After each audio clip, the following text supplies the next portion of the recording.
Hello बच्चों, let's see the question. The question is the geometry of NiCO4 and NiPPH3Cl2r.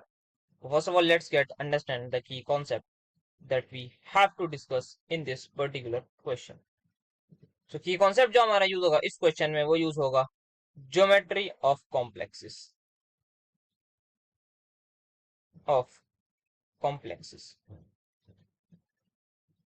तो यहाँ पे देखते हैं हमारे पास एक कॉम्प्लेक्स है दैट इज माई NiCO4. तो यहाँ पे जो निकल है उसकी जो ऑक्सीडेशन स्टेट है वो ग्राउंड स्टेट है, दैट इज माई निकल है ग्राउंड स्टेट में, because carbonyl that is carbon monoxide का कॉन्ट्रीब्यूशन होता है 0 टुवर्ड्स ऑक्सीडेशन स्टेट. तो यहाँ पे हम लिख सकते हैं इसकी 3D8 4s2. But we all know that carbon monoxide is strong field ligand. So what it will do, it will lead to the pairing of electrons. तो यहाँ पे पेयरिंग होगी, मतलब यहाँ पे पहले ये 8 सारे पेयर्ड हो जाएंगे, 1 2 3 4 5 6 7 8, ये 8 के 8 पेयर होंगे. बट बिकॉज ये स्ट्रॉन्ग फील्ड लिगेंड है तो ये 2 इलेक्ट्रॉन्स भी इसको पीछे ट्रांसफर कर देगा और ये बन जाएगा हमारे पास 3D10. और यहाँ पे हो जाएगा ये 4s0. तो अब यहाँ पे ये s ऑर्बिटल हमारे पास s खाली है. देन वी हैव 4p, तो 4p भी 0 है तो ये भी 3 हो गए, 3 ऑर्बिटल खाली है. तो यहाँ पे जो कार्बन मोनोऑक्साइड है वो इन तीनों में अपना लोन पेयर डोनेट कर देगी. So its hybridization will be going to be because एक s और 3p है तो sp3.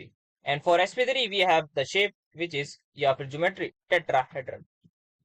तो फर्स्ट वाले की हमारी हो जाएगी टेट्राहेड्रल. नेक्स्ट देखते हैं हमारे पास. तो नेक्स्ट में हमारे पास है निकल PPH3 that is triphenyl phosphine साथ में क्लोराइड. तो यहाँ पे हम देख सकते हैं निकल जो है that is my +2 oxidation state because ये अगेन न्यूट्रल है. यहाँ पर 2 क्लोरीन है तो एक पर -1 2 पर -2, तो ये हमारा सेटिस्फाई कर रहा है. तो ये हमारा कॉम्प्लेक्स है, ठीक है. सो यहाँ पे इन दिस कॉम्प्लेक्स निकल +2 में तो इसकी लिख लेते हैं configuration. So that would be 3D8. अब यहाँ पे क्लोराइड आयन जो है वो हमारे पास वीक फील्ड लिगेंड है और PPH3 है उसको कभी स्ट्रॉन्ग फील्ड कभी weak field, but it is my bulkier ligand. तो ये अगर बल्कि होता है जिसकी वजह से ये जो रिंग है हमारे पास यहाँ पे रिपल्जन होती है, और रिपल्जन होती है तो ये हमारे पास प्लेन चेंज कर देता है और ये खुद ही sp3 बन जाता है. तो यहाँ पे फर्स्ट ऑफ ऑल हमारी पेयरिंग ऑफ इलेक्ट्रॉन्स नहीं होगी, जो ओवरऑल इफेक्ट होगा वो हमारे पास WFL का ही होगा. तो यहाँ पे जो 8 है पहले हमें सिंपल हुंड्स रूल के हिसाब से करने होंगे. 1 2 3 4 5 भर दिए, अब ये आ गया 6, ये आ गया 7, ये आ गया 8. तो यहाँ पे ये दो हमारे जो है अनपेयर्ड इलेक्ट्रॉन रह गए, तो n की वैल्यू हमारी आ जाएगी. दैट मीन्स हमारे अनपेयर्ड इलेक्ट्रॉन 2 है तो इस n की वैल्यू से तो हमें कुछ करना नहीं. तो यहाँ पे 4s0 था बिकॉज Ni2+ है तो 4s0 होगा, ये एक डब्बा आ जाएगा. यहाँ पे 4p है ये भी 0 है तो यहाँ पे भी 3 ऑर्बिटल इसके खाली हैं. तो अब यहाँ पे हम देख सकते हैं 1 लोन पेयर 2 लोन पेयर 3 4, यहाँ पे हमारे पास इसकी भी हो जाएगी हाइब्रिडाइजेशन sp3. तो अगर ये हमारा sp3 हो जाएगा तो हमारी जो शेप है वो हो जाएगी टेट्राहेड्रल.